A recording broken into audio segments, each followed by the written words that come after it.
What's up, ladies and gentlemen? Captain Trucker here in the St. Louis area. Welcome back to the channel.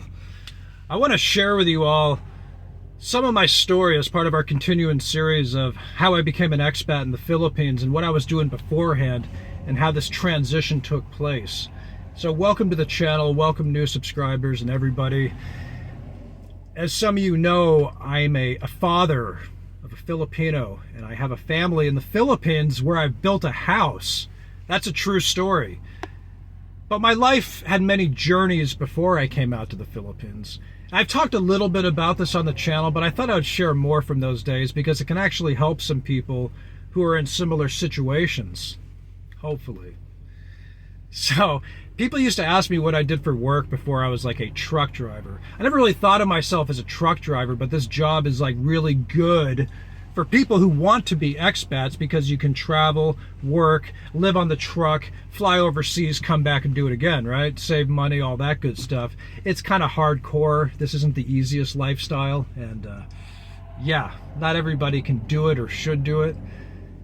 But people have asked me, like, why don't you do other work, or what were you doing before? Well, before, many years ago, I was up in the San Francisco Bay Area for a period of time where I lived in a rock and roll studio, and I had an RV and my girlfriend, and I was doing accounting work. I was doing a lot of like contract and temp jobs, and I worked at a number of companies, and one company kind of stood out, and this is before I kind of started transitioning into my new life, living in the car,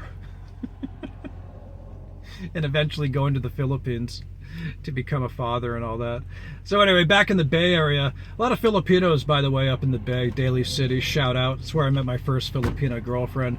So anyway, I'm at this company, this Australian company. They had this massive office overlooking the bay, and I was there to do accounting work, and I thought, wow, this is great, you know? And so my first day on the job, this guy, I guess the account manager, was starting to train me on their processes and SAP and showing me the filing cabinets and how they code invoices and all that really exciting stuff.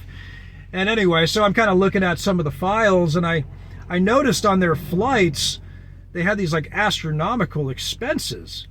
I was like, wow, Sydney to San Francisco, $8,000, $12,000, $20,000, first class, business class, whatever, booked last minute. I said to him, I said, wow, you guys are spending a lot of money on flights, huh? And he goes, his face kind of dropped, and his name was O'Reilly. It's not his real name, but he goes, you've been here for 10 minutes and you can see that already? I said, yeah, I guess. So anyway, I go to lunch, I come back, and my key card to the door's not working, you know, the badge to get in the office or whatever. And the IT guy kind of opens the door, and he's kind of like looking in a panic, and he goes, did you see O'Reilly? And I said, no. And he goes, all right, come in. Then he closed the door. He's like, we had to change the locks. He said O'Reilly just went AWOL. He just wrote an email to all the executives and CEOs and basically just told off the company. He just walked off the job. I was like, wow. He's like, did he say anything to you? And I said, no. And so anyway, it's just me and the IT guy in this office now, this massive office. Now this company was, they were on this cutting edge of like creating organs, like bioengineering organs for people so they can live longer and stuff. Real cutting edge stuff, real amazing stuff. And they had like tons of money. And so anyway, so I'm sitting there in the office with this guy, and I don't know how the passwords to get into their system or their SAP. And so I'm kind of just, we don't know what to do. So days go by. Eventually they fly somebody in from Sydney, this woman named Erica, who kind of gets us logged in and gets me up to speed. And, you know, we had a good working relationship. And I kind of showed up to work wearing like basically rags and sandals because there was like really no dress code, I guess, because there was no one there. And I guess that was cool. And they were real nice to me. So it was just pretty much me and the IT guy, you know, working 3 hours every day, and we spend the rest of the day watching James Bond movies. And at some point, Erica had me, I guess, drive her to her hotel, and I just thought we had like a normal working relationship, but I guess she wanted me to, she invited me to like take her to her room or something. I didn't know what to do at the time because I had like a girlfriend. I I guess like a gentleman, I just kind of shoved her out of the car and sped off. Which I don't know if that helped my career at the time. I don't know. I didn't push her out, but anyway. So after that, the seduction was over. Erica now hated me. She goes back to Sydney, so me and the IT guy are just hanging out in the office every day, and you know, I'd work about 3 hours a day and pay all their invoices and bills and whatever. I think they were trying to pull in an accountant or somebody to year end, and so they were spending all this money, like crazy money, and you know, one of the executives called me and I'm like, hey, are you sure you want me to pay this? And he's like, right, just go ahead and pay that, and you can just go ahead and pretty much pay everything. And I thought, okay, all right, that's fine. And that's how it went. And me and the IT guy started building a rapport, so we started watching, like, we started this James Bond marathon. We'd watch all the James Bond movies every day in the afternoon. I guess he started feeling more comfortable too, maybe that was his routine. So anyway, a couple months goes by, and I guess Erica comes back, and you know, at this point, like I said, the seduction was over and it's all business, and she's in a really bad mood. And it was somewhere in the afternoon, I guess, you know, me and the IT guy were watching Thunderball, and I was kind of giving like audio commentary scene by scene. We got really into it. We should have made a podcast, but yeah. I was like, in this scene, Domino, the villainess, is driving Sean Connery's character back to the hotel in the Thunderbird, and Terrence Young really whipped Connery into shape for this role. And she goes, would you come into my office, please? I can't do the Australian accent, forgive me. And she goes, sit down. She goes, what the hell have you been doing all month? I said, what do you mean, Erica? She said, there's a pile of invoices on the desk that haven't been paid. I said, hey, relax. We're going to get this all entered by Friday. Nothing's past due. We're all good. Everything's good. And she goes, and do what in the meantime? Talk about bloody James Bond all day with Thomas. And I said, first of all, you don't have to drag James Bond into this. He didn't do anything here. I said, we can work this out. It's no big deal. And she kind of yelled at me a little bit more, and then I kind of left the office dejected, and I guess that was the end of that. But so, you know, time goes by and we wrap up work, and I was doing all these accruals. Anyway, long story short, so I did a lot of jobs like that. That was a lot of fun. I don't know, man. I don't know what to make of all this stuff, man. Now, on a serious note, I just want to say I did do a lot of work for these various companies up in the Bay Area. I used my finance and accounting skills, which were self-taught, and they put me to good work, and I did a lot of good work. I had never been to a company like this. I'm not exaggerating. There was literally nothing to do, okay? And in these, you know, mid-level corporate roles, you're limited to what you can do, right? So, I mean, I knew there was a problem with expenses, but they just wouldn't stop spending money, okay? Now, a lot of these biotech firms do struggle because they're waiting for approval from the FDA and they have no revenue coming in. So it can be difficult. So it's hard for a lot of these companies to succeed. But I mean, I was sitting in an entire office suite, the whole floor of this corporate building overlooking the bay, me and the IT guy, Thomas, and they were paying over $100,000 a month just for that. And I'm seeing, you know, the executives with their $300 bottle of wines and $600 lunches and the crazy flights. And I'm like, okay, I get it.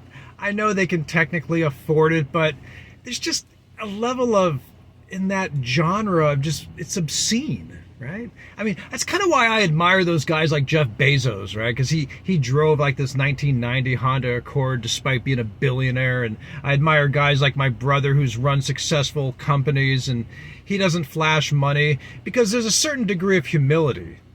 And I think in this genre, in the corporate establishment, you know, executives and people, they justify it to themselves by saying like, well, you got to play the game, you got to play the status game, you got to keep up with appearances, you have to wine and dine people and all that. Well, yes and no, right?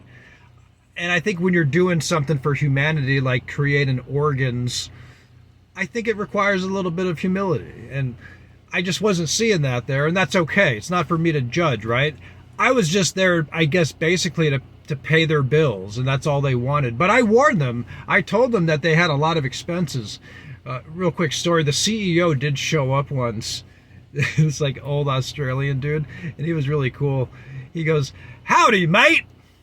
And I heard him in a meeting in the other room because they were trying to raise money from the investors. And he's on the phone, and he goes, oh, let's just cut the bullocks with all due respect. Does he want to do the meeting or not? We've rescheduled 3 times. I thought this guy's really cool. Yeah, and then he comes back and he's like, "Keep up the good work, mate." And I was like, "Thanks." It's like, Thomas, tomorrow we're doing Goldfinger, Guy Hamilton. Gert Froba's in it. They dubbed his voice. Check it out. Bring your notes. And it's just how it was. There was no work to do. But I did a lot of other work at a lot of other companies, other biotech companies, even gaming companies. And, you know, in the corporate genre and those roles, like your work, like I said, is limited. And sometimes you may only be actually working a couple hours a day. And it just, because people have asked me, you know, like, why don't you go back and do that work or work in finance? And I don't know, man. It's just, it's not fulfilling, I guess. And I guess the coveted job is being like a CPA or a controller. But so much of these jobs, in the end, so much was about not even your skills, right? Because I guess I was naive enough to think at one point in my life that you were hired based on your qualifications and, like, you know, what you can actually do, right? Your skills. But it doesn't matter. Like, you can be great in sales and you can be great in IT or something or in finance, but you're still limited to roles. And so much of that world is political and cultural, right? And I really picked up on that as I went, and I guess I always just kind of felt like a bit of an outsider, and in a way I was treated like an outsider in that establishment, and it is what it is. But I just feel there's other things in life. I guess that's why I'm leaning towards expat life. I guess trucking kind of just gives me more meaning. It gives me more flexibility and more independence. But trucking is not easy either. Like, this is very hard work. But it has allowed me to take like 15 trips plus to the Philippines over the years and save money and be there and be here. But it's a challenge, man. And it's not just the job itself, like the trucking's hard, but you run into like weird, unexpected things here too. That's true. I think I was at a truck stop in Tennessee once, and this guy, I was walking to my truck, and this guy pulls up in a car, and he goes, "Excuse me, do you know where this grocery store is?" Something like that. And I said, "Oh, no, sorry, I'm not from here." And he goes, "Oh, okay." And then he goes, "Hey, do you want me to skew off?" And I didn't know what to do. I was outraged. I was disgusted. I was taken aback. I was embarrassed. And at the same time, it was so bizarre. Like, you don't want to offend the person because in his own demented, weird way, I guess, like, that was his way of contributing and being good to humanity or something. And so I kind of looked back, and I looked to my right and left, and I go, no, nobody's allowed to come inside the truck. It's a company vehicle. Yeah. You can't make this stuff up. These are true stories. I'll try to guide the people out of exile to the new land. I don't know, man. You guys think this is easy. I'm doing the best I can here week by week. And I guess, anyway, years goes by, and I tried other things, and I think one day I just decided to go to the Philippines, follow my hunch. I fell in love with the culture because I was in love with a woman, as usual, right? Story of our lives as men. And yeah, I've been involved for a long time, and I even got involved in the Philippines vlogging community. I guess that's what part of this channel's from. It's a very strange community. And here we are today, folks. Anyway, you know, it is a strange community. There's a lot of lurkers that watch the channel too. There's like people that don't comment or engage or like, you can subscribe if you come back and watch. Like, it doesn't cost anything. It helps the algorithm if you want. But I guess some guys just like to kind of watch and troll, and a lot of people are nice, and I met a lot of cool people, so I'm grateful for all of it, man. Anyway, it's where we're at today. It's Captain Trucker from St. Louis. You all have a good day. Thanks for watching. Bye-bye.